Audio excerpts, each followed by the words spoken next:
Өзбекстан елінде туылғанмын, есімім айым, ұлтым қазақ, таза қазақтың қызымын. Үйде 4 ағайындымыз.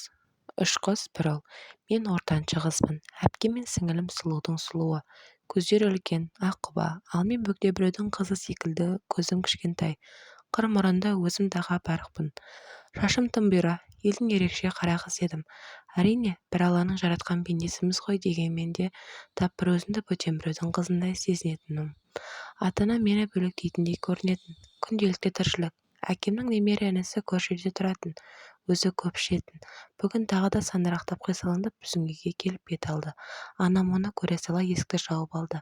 Әкем басқа ауылға шөпке кеткен. Әкем жоқ болған соң анам оны үйге кіргізгісі келмегені шығар.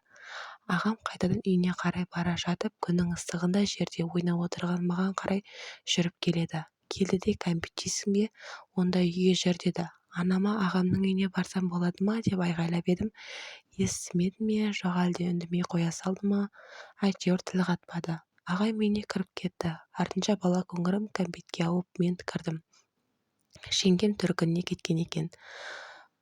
Ал үстел үстіне кәмпит толы тәрелке тұр. Жегің келсе алып же деді. Бірден барып пуыстап алып алдым. Ағам үйінде іш киіммен жүр. Тым кішкентай болғандықтан ол кезде ұят дегенді де түсінбегенмін. Бөлмесіне ертіп барып жата қалды да аяғымды уқалап бер, массаж жасап бер, аяғымды басып бер деп біртүрлі талаптарын қоя бастады. Маған мен қаламайтын талаптарды қоя бастады. Мүшесін көрсетіп, ойына келгенді істемекші болды. Мен одан шошып, мен қатысамын деп жүгіре жөнеліп едім, орнынан атып тұрып ұстап алды да жұлқылап жерге жатқызып, екі үлкен қолдарымен мені қылқындыра бастады. Көзімнен жас мөлтілдеп ағып жатты. Шыны керек, қатты шошыдым. Құдайдың маған қарасқаны болар. Сол мезетте есікті біреу қатты жұлқып ашты да бізге қарай келе жатты. Ол анам еді. Мені көтеріп алды, ағама ашуланып ұрсып жатты. Есімнен танып қалған екем. Оянсам, жанымда анам отыр. Болған жағдайды ешкімге айтпа. Мені жұбатуға тырысты. Арада бірнеше күн өтті. Әжем үйге қонақ болып келді. Менің мойнымда ағамның саусақ іздері көгеріп қалып қойған. Оны көрген әжем мән-жайды сұрай бастады. Анам болған жағдайды айтқысы келмей мен ұрдым деді. Мен де үндемедім. Әжем ашуға булығып осылай ана баласын ұрады ма екен? Асырай алмасаңдар, қиналсаңдар айтыңдар. Немеремді өзім-ақ асыраймын, алып кетемін деп киімдерімді жинап әжемен бірге еріп кете бердім. Әжем өте ақылды кісі еді.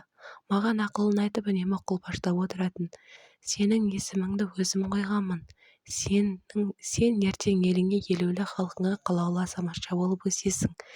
Ел аузындағы ақылды әйелдердің бірі болып өсесің деп айтып отырушы еді. Осылайша күндер зулап өте берді. Әкем мен анамның үйіне барсам, әкем мен сіңілім мені жақтырмай, кет, сен бұл үйдің қызы емессің. Бізге бөтен, қумұрын деп секіріп ұрса жөнелетін. Ал әжемнің үйінде барлығы тамаша еді. Ешкім намысыма тиіп ұрыспайды. Әжем мені еркелетіп отыратын. Мені бұл әлемде жақсы көретін тек әжем шығар деп ойлайтынмын. Біраз уақыттан соң әжемнің үйіндегі кіші ұлы үйленіп, қалаға жұмыс бабымен көшіп кетті. Әрине, олармен әжем де кетті. Мен болсам, әкем мен анамның үйінде қала бердім. Әкемнің аты ғана болмаса жұмыс басы үйде сирек болады. Әйтеуір өмірім сырғып өтіп жатты. 12-ге толдым. Мектептегі үздік оқушылардың бірі болдым. Ауылымызда апта сайын базарлық болатын, яғни сатушылар келеді. Ақшасы барлар сауда жасайды, ал ақшасы жоқтар аш қалатын.